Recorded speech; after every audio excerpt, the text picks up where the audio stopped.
What if this German word actually sounds delicious? Long, complex German words can be intimidating.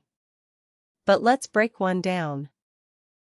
Today, we're unlocking the tasty secret of Fleischtheke.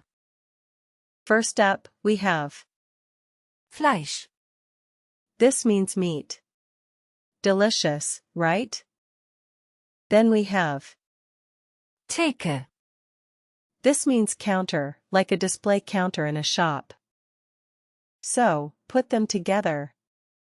Fleisch. Theke. Equals meat counter. Imagine walking up to a counter full of juicy meats. That's the Fleischtheke. And guess what? You can also say Käsetheke. for cheese counter or Obststand.